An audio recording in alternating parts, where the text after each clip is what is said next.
अस्सलाम वालेकुम गाइस, आ चुके हैं हम लोग एक बार फिर से एक और नई रिएक्शन वीडियो के साथ। और आज की वीडियो बहुत ही मज़ेदार एक कंपैरिजन वीडियो। आप लोगों को पता है कि ज़्यादा रिएक्शन हमारे कंपैरिजन वीडियोस पे होते हैं।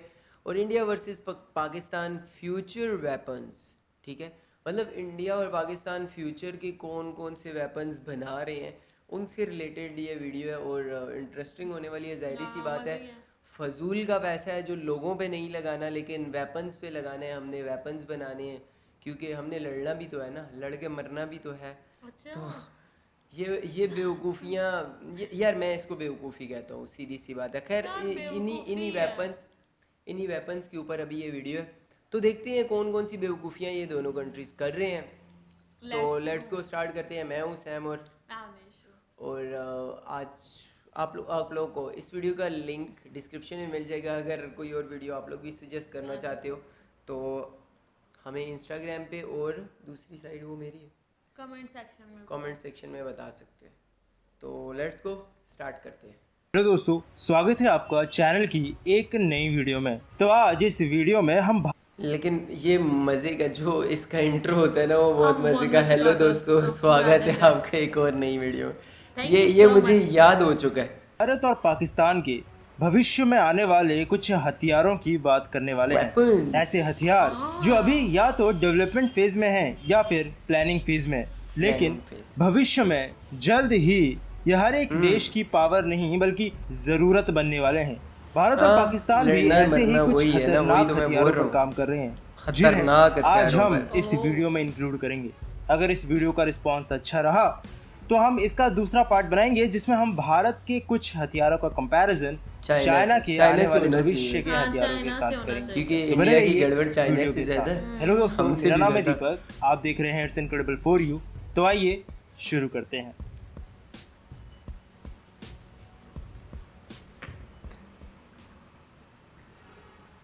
Number 5, India's future ready combat vehicles. 5वें नंबर। भारतीय सेना अब अपनी फोर्स को FRCV यानी फ्यूचर रेडी कॉम्बैट व्हीकल्स जैसे फ्यूचरिस्टिक टेक्नोलॉजी के टैंक साथ कैसा था? मॉडर्नाइज करने के लिए तैयार है। इन मतलब FRCV कैसा को बनाने जा भारत रहा है? का हाँ। मेगा फ्यूचर बैटल टैंक्स भी ये तो कहा जा सारी सकता 3D बनी है। हुई है भारतीय ना? आर्मी अपने पुराने अच्छा, अंदर T-72 पूरी जैसे टैंक्स स्क्रीन को होगी रिप्लेस करने 360 के लिए कैमरास इन के साथ। फ्यूचर मेगा टैंक्स पर इन्वेस्ट करेगी।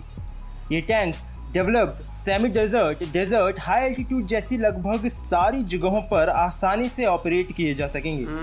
ये टैंक्स टेक्नोलॉजी में इतने ज्यादा मतलब एडवांस होंगे कि अंदर 2050 screens तक वगैरह भारत होगा। के बाइक स्कैन हो फ्यूचर ऑपरेशंस में ये टैंक्स भारत की मदद कर सकेंगे। ये पूरा प्रोजेक्ट भविष्य के बैटलफील्ड के सिनेरियो को ध्यान में रखकर पूरी तरह से डिजाइन किया जा रहा है ताकि भविष्य में किसी भी युद्ध में ये टेक्नोलॉजिकल बीस्ट भारतीय सेना को पूरी तरह से सपोर्ट कर सके। Arjun mark II third generation main battle tanks के साथ साथ ये फ्यूचर टैंक्स भारतीय सेना को एक अच्छी खासी मजबूत नींव देने में कामयाब रहेंगे। नंबर 5, पाकिस्तान अल खालिद II। पाकिस्तान इसका का नाम खालिद। 1990 के दशक में पाकिस्तान और चाइना ने साथ मिलकर एक जॉइंट प्रोजेक्ट के तहत एक बैटल टैंक बनाया था जिसको नाम दिया गया था अल खालिद। खालिद। आज अल खालिद पाकिस्तान का सबसे प्रमुख बैटल टैंक है, लेकिन इस वक्त पाकिस्तान इसी टैंक के एक नए जनरेशन अल खालिद II पर भी काम कर रहा है। पाकिस्तान के मुताबिक नए अल खालिद में ज्यादा सेंसर्स, एक बेहतर पावरफुल इंजन, बेहतर प्रोटेक्शन सिस्टम, बेहतर वेपन सिस्टम और एक एडवांस्ड कम्युनिकेशन सिस्टम लगा होगा। बनने के बाद ये पाकिस्तान का सबसे एडवांस्ड बैटल टैंक बन सकता है। पाकिस्तान अल खालिद II को पूरी तरह से पाकिस्तान के अंदर खुद से तैयार करना चाहता है जो युद्ध के मैदान और दूर दराज के इलाकों में ऑपरेट करने के साथ साथ शहरों के अंदर भी आसानी से ऑपरेट कर सकेगा। ये अभी जगह कौन सी है इस पता है? वक्त इस टैंक पर काम चल रहा है और देखते हैं कि बताओ कब ना, तक पता है तो? पाकिस्तान पता इस है। टैंक को जमीनी हकीकत पर काम करवाने में कामयाब हो पाता है। Number 4, Hindustan aeronautics limited Tejas mark II। ये प्लेन है, जेट है। तेजस देखा? मल्टी रोल फाइटर का तो नाम आप लोगों ने सुना ही होगा। भारत के पुराने हो रहे MiG-21 फाइटर्स को रिप्लेस करने के लिए भारत ने ये लाइट कॉम्बैट एयरक्राफ्ट का प्रोग्राम शुरू अच्छा, किया पुराने था, जिसमें जो अब उसी एयरक्राफ्ट स्टाइल में तेजस के बाद डेवलप किया जाएगा Hindustan aeronautics limited Tejas mark II को। ये हाँ, प्लेन हाँ। एक single engine delta wing multi role fighter jet होगा जिसे एरोनॉटिकल डेवलपमेंट एजेंसी ने aircraft research and design centre के साथ मिलकर डिजाइन किया है भारतीय वायु सेना के लिए। ये तेजस मार्क 2 बनने के बाद भारतीय वायु सेना में जैगवार्स, डेजॉल्ट मिराज 2000 और मिग 29 जैसे फाइटर्स को रिप्लेस करेगा। Aeronautical development agency, aircraft research and design centre और defence research and development organisation मिलकर इस फाइटर के डिजाइन को और इस फाइटर को तैयार करेंगे, जिसमें शायद अभी के हिसाब से साल 2022 में आपको इसकी पहली फ्लाइट देखने को मिल सकती है, जिसके मतलब बाद तैयार फिर होने की इसे करीब ही एक्चुअल है। प्रोडक्शन फेज में डाला जाएगा। Number 4, JF-17 block 3। ये मैंने JF-17 पाकिस्तानी है थंडर, ना? इस फाइटर जेट का नाम तो आपने जरूर सुना होगा। हाँ, सुना। जॉइंट फाइटर 17 के नाम से जाने जाने वाला ये फाइटर पाकिस्तान और चाइना ने साथ मिलकर तैयार किया था और तब से इस फाइटर के नए जनरेशन आते रहे, लेकिन अभी का सबसे नया फाइटर है JF-17 ब्लॉक 3। ये फाइटर लगभग बनकर तैयार हो चुका है। मैं लगभग शब्द का इस्तेमाल यहाँ पर इसलिए कर रहा हूँ क्योंकि ये बात मैंने पाकिस्तान के हिसाब से बोली है, क्योंकि चाइना के अंदर तो इस फाइटर ने अपनी पहली सफल उड़ान पूरी कर ली है। RD-93 इंजन जो कि रशिया में बना इंजन है और JF-17 थंडर में भी इस्तेमाल हुआ था, शायद उसी के अपग्रेडेड वर्जन RD-93MA का इस्तेमाल पाकिस्तान JF-17 ब्लॉक 3 में कर सकता है। पाकिस्तान एयरफोर्स में शामिल होने के बाद ये शायद पाकिस्तान एयरफोर्स का सबसे लाइट वेट और advanced multi road combat aircraft बन सकता है और हो सकता है शायद अगले साल तक ही इसका पहला बैच PAF में शामिल कर दिया जाए। Number 3, India's INS Vikrant. INS यानी इंडियन नेवल शिप विक्रांत, या जैसे इंडिजीनियस एयर। मैं ये बताऊं ये क्या चीज़ है? ये एक बहरी बेड़ा होता है, मतलब इस तरह का यार, इसके ऊपर आप अपने जहाज खड़े कर सकते हो, यहाँ से उड़ा भी सकते हो। और ये मेरी मतलब ये समझ ले कि ये मेरी फेवरेट चीज़ है। अगर हाँ वेपन्स के नाम से भी जाना जाएगा। ये एक एयरक्राफ्ट कैरियर है जो कि भारतीय नेवी के लिए कोच्चि केरला में कोचिन शिपयार्ड में बन रहा है। भारतीय मिनिस्ट्री ऑफ डिफेंस इस पूरे एयरक्राफ्ट कैरियर की ओनर होने वाली है, जिसे भारतीय नेवी द्वारा ऑपरेट किया जाएगा। भारत में बनने वाला ये पहला एयरक्राफ्ट कैरियर भी होने वाला है। अगले साल तक इस पूरे एयरक्राफ्ट का काम पूरा हो सकता है, जिसके बाद इसे साल 2023 में भारतीय नेवी में शामिल कर दिया जाएगा। खर्चा है इसको बनाने में प्लानिंग के तहत $0.5 बिलियन का खर्चा आना था, लेकिन इस साल जनवरी तक ही इसमें $3.13 बिलियन का खर्चा हो चुका है। 860 फीट लंबा ये एयरक्राफ्ट कैरियर का डिजाइनिंग का शुरुआती काम साल 1999 से ही शुरू हो गया था, जिसे अब जाकर कहीं कुछ सालों में भारतीय नेवी के लिए इस्तेमाल में लिया जाएगा। 22 साल हो चुके। Pakistan plan for future aircraft carrier. Pakistan के पास आज इस वक्त कोई भी एयरक्राफ्ट कैरियर मौजूद नहीं है। साथ ही एयरक्राफ्ट कैरियर होना कोई मजाक वाली बात भी नहीं है। एक अकेले पावरफुल एयरक्राफ्ट कैरियर फ्लीट किसी छोटी कंट्री की पूरी नेवी को तबाह कर सकता है। साथ ही एयरक्राफ्ट कैरियर में डेवलपमेंट, रिसर्च, डिजाइनिंग के साथ साथ बहुत ज्यादा पैसे की भी जरूरत होती है, जिसे मैनेज और मेंटेन करना भी उतना ही मुश्किल होता है, क्योंकि एयरक्राफ्ट कैरियर कभी भी समुद्र में अकेला नहीं होता। क्रूजर्स, डिस्ट्रॉयर्स, स्कॉट शिप और कई बार तो सबमरीन्स भी इसके आसपास इसकी प्रोटेक्शन में लगी रहती हैं। और शायद यही कारण है कि पाकिस्तान के पास आज भी उनका कोई एयरक्राफ्ट कैरियर मौजूद नहीं है और ना ही भविष्य में किसी एयरक्राफ्ट कैरियर को बनाने या खरीदने का कोई प्लान। लेकिन कुछ समय पहले कुछ अनऑफिशियल रिपोर्ट्स का ये दावा था कि चाइना अपना एक पुराना एयरक्राफ्ट कैरियर शायद पाकिस्तान को बेच सकता है। क्या चाइना इसे पाकिस्तान को गिफ्ट करेगा?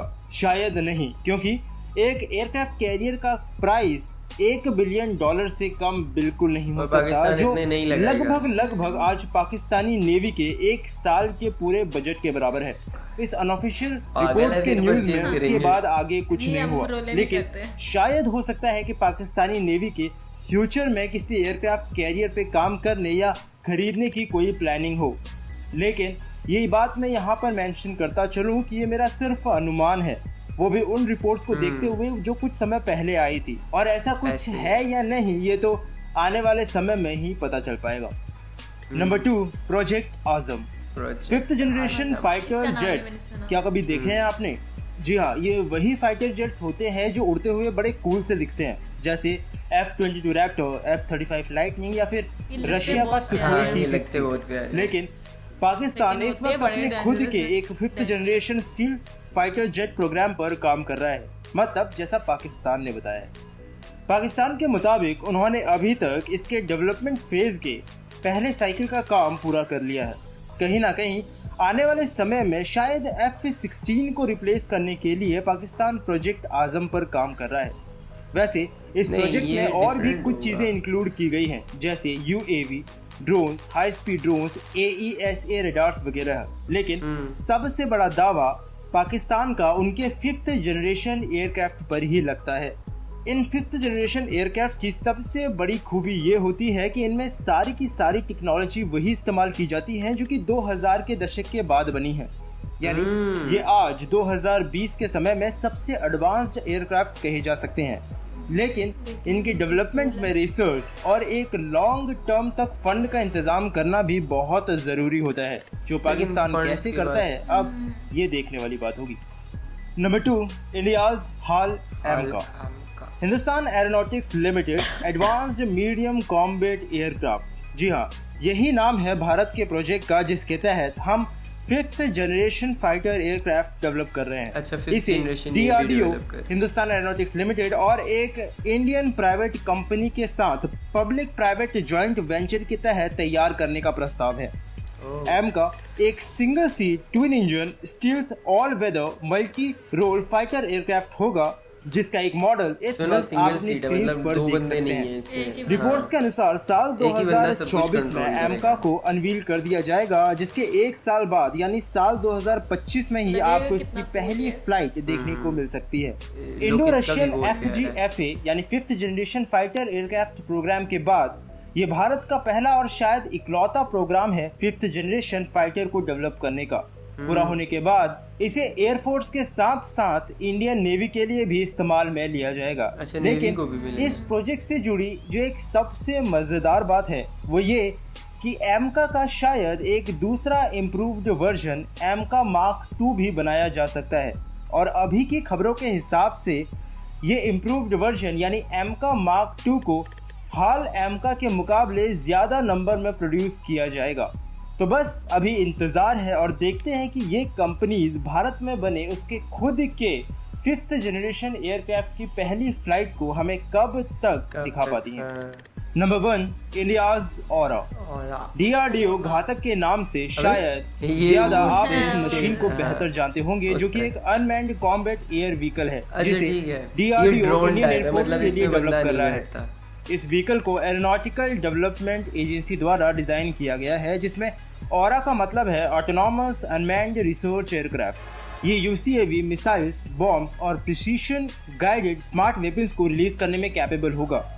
ये एरियल व्हीकल एक मीडियम एल्टीट्यूड पर ही क्रूज करेगा, जिसमें वो 2 या उससे ज्यादा गाइडेड स्ट्राइक वेपन्स अपने साथ ले जा सकेगा। ओ भाई, इस प्रोजेक्ट पर स्टडी 12.5 करोड़ रुपयों के साथ साल 2009 में शुरू की गई थी, जिसे साल 2013 में पूरा कर दिया गया था।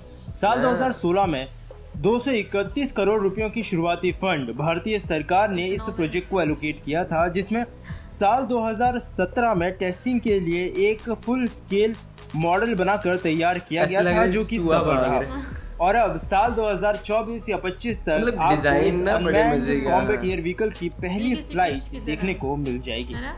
Number 1, Pakistan ZF-1 wiper. Bharat की तरह ही पाकिस्तान भी इस ये भी वक्त उसी एक के साथ का मैच कर रहा है UCAV ना। बनाने में लगा हुआ है, जिसे नाम दिया गया है ZF-1 वाइपर। पाकिस्तान के ये हिसाब से ऐसे ही लगते हैं, अजीब से UASG नाम की डड्डू। एक प्राइवेट कंपनी इस प्रोजेक्ट पर इस वक्त काम कर रही है। अबे, इस अनमैन्ड तो कॉम्बैट कोई एयर देखो। व्हीकल में बॉम्ब्स, गाइडेड मिसाइल और वेपन्स लगाए जा सकेंगे, जो मुश्किल समय में एयर कॉम्बैट के लिए भी इस्तेमाल में लिया जा सकता है।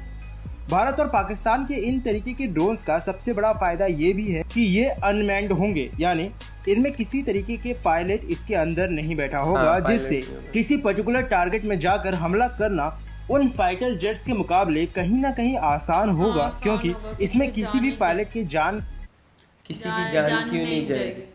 जिधर अच्छा, हमला करेगा जिधर उधर हमला करेगा वहां पे जाने नहीं जाएंगे उधर क्या? तो जाएंगे ना। तो फिर हाँ तो मतलब मैं बता रही पायलट जाने का खतरा बिल्कुल नहीं होगा। पाकिस्तान के हिसाब से अच्छा, उनका ये रीफ्यूल व्हीकल भी हो रहा है ये। एक मीडियम एल्टीट्यूड तक क्रूज कर सकेगा, जो एक बारी में 200 किलोग्राम तक के हथियार अपने साथ ले जा सकेगा। खैर, मुझे इसके बारे में सिर्फ इतनी ही जानकारी मिली और हमें साथ भी ही मैं इतनी इस पूरी जानकारी की कोई पुष्टि भी नहीं कर सकता, क्योंकि ये जानकारी अभी तक उन्हीं रिपोर्ट से मिली है जो कहीं ना कहीं इन प्रोजेक्ट्स को लेकर बाहर मीडिया में आई हैं। और असल में ये सारे के सारे वेपन्स कैसे होंगे ये तो तब ही आने पता देखने चलेगा के बाद ही पता जब चलेगा असल में ये कितने- बनकर पूरी तरह से तैयार हो जाएंगे।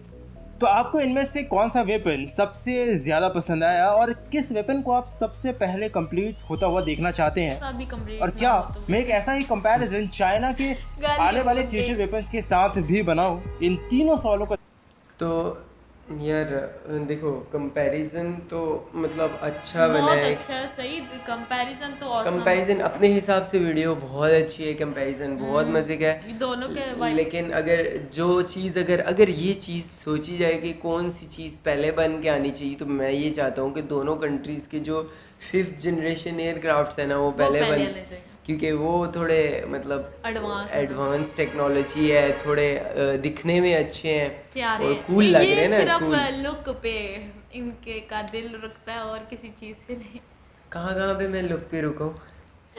अभी हाँ, तो बहरहाल मुझे उनका इंतज़ार रहेगा और आप लोगों को आप आपने- लोगों को किसका इंतजार रहेगा तो और- आप कमेंट सेक्शन और मुझे वो इंडिया का जो पहला टैंक दिखाया था ना, उसका भी इंतज़ार रहेगा, जिसके अंदर पूरे 360 कैमरास लगे हुए हैं और पूरी अंदर बैठे हुए ये समझ लो कि आपको यहाँ से पूरा इर्द गिर्द का एरिया नज़र आ रहा है, क्या हो वो रहा है भी क्या। awesome है। हाँ, वो एक वो मज़े भी की चीज़ है। कूल है कूल। और मैं मतलब फिर अगर जिस तरीके से जहाँ से जहाज़ को उड़ाया जाता है, ठीक है, टेक ऑफ किया जाता है, ये जो जेट्स होते हैं, फाइटर जेट्स, वो उनके लिए जो एक बैरी बेड़े वगैरह बने हुए हैं। हाँ वो भी इनके फेवरेट है। अभी सारी इनकी फेवरेट है। अभी अगली बारी आएगी उससे अगली बार रोला है चलो तेरा शुरू हो भाई। जाए। बहरहाल मतलब मेरे कहने का मतलब ये है कि अब सारी चीज़ें यहाँ पे छोड़ के अगर हम लोग एक सीरियस बात करें हाँ सीरियस चलो तो सीरियस में क्या बात है कि तुम बताओ ना सीरियस नहीं, तुम अगर सीरियस बात करो तो क्या क्या लगता है क्या होना चाहिए? यार इतना ज्यादा पैसा क्यों खर्च कर रहे हो? नहीं लगाना चाहिए इतना सारा पैसा। मिलियंस भी नहीं, बिलियंस वाला Billions वर्ड में। सुनने में आ रहा है जगह जगह पे। तो अगर यही पैसा अगर मुझे नहीं पता 1 मिलियन में कितने स्कूल बन सकते हैं, 1 मिलियन डॉलर्स में, और 1 बिलियंस में कितने एजुकेशन सिस्टम अच्छा किया जा सकता है। हाँ, अगर जहाँ पे इंडिया का लिटरेसी रेट मेरे ख्याल से 70 या 80 कुछ पे है, नहीं 78 है या 86 है, कुछ ऐसे है। हाँ, बस तो वहाँ पे वो 90 से 90 भी पे ऊपर जा टॉप सकता है। और सकते हैं। पाकिस्तान का तो मेरे ख्याल से है ही 65, ये कुछ ऐसे सही है। पूछा। और 60 भी से भी कम है मेरे ख्याल हाँ, से। कम है, तो अभी- पाकिस्तान अगर यही पैसा इन चीज़ों पे लगाता है तो और आगे जा सकते हैं। खैर ये तो इन्हें कहाँ हमारी समझ सोच है ना, आती है। ये हमारी सोच है, ये एक आम इंसान की सोच है, एक आम लोगों की सोच है, आम आवाम की सोच है। तो उन लोगों ने क्या सोचना है, उन लोगों ने लड़ाइयाँ उनकी सोचनी है, मर्जी। क्योंकि दुनिया को ख़त्म भी तो करना है ना। हाँ, अबे दुनिया ये को तबाह भी पागल है, तो कभी करना है कहता है होना चाहिए, कभी मैं कहता ये है कह रहा हूँ दुनिया इन्होंने ही तबाह करनी है ना, हमने थोड़ी करनी है। हाँ बस छोड़ तो दो इसको। खैर ये वेपन्स नहीं ये बनेंगे बंदा समझ में आने वाला नहीं है, ठीक है, ये थोड़ा पागल है। आगे वीडियो शुरू करो। तो यार आप लोगों को वीडियो ज़रूर पसंद आई होगी और आप लोगों ने वीडियो के कमेंट सेक्शन के अंदर अपनी राय देनी है। और हमें कोई वीडियो सजेस्ट करना चाहते तो वो भी कर सकते हैं इंस्टाग्राम पे भी। और हम लोग एक और वीडियो के साथ दोबारा से आप लोगों से मिलेंगे, तब तक के लिए अल्लाह हाफिज़।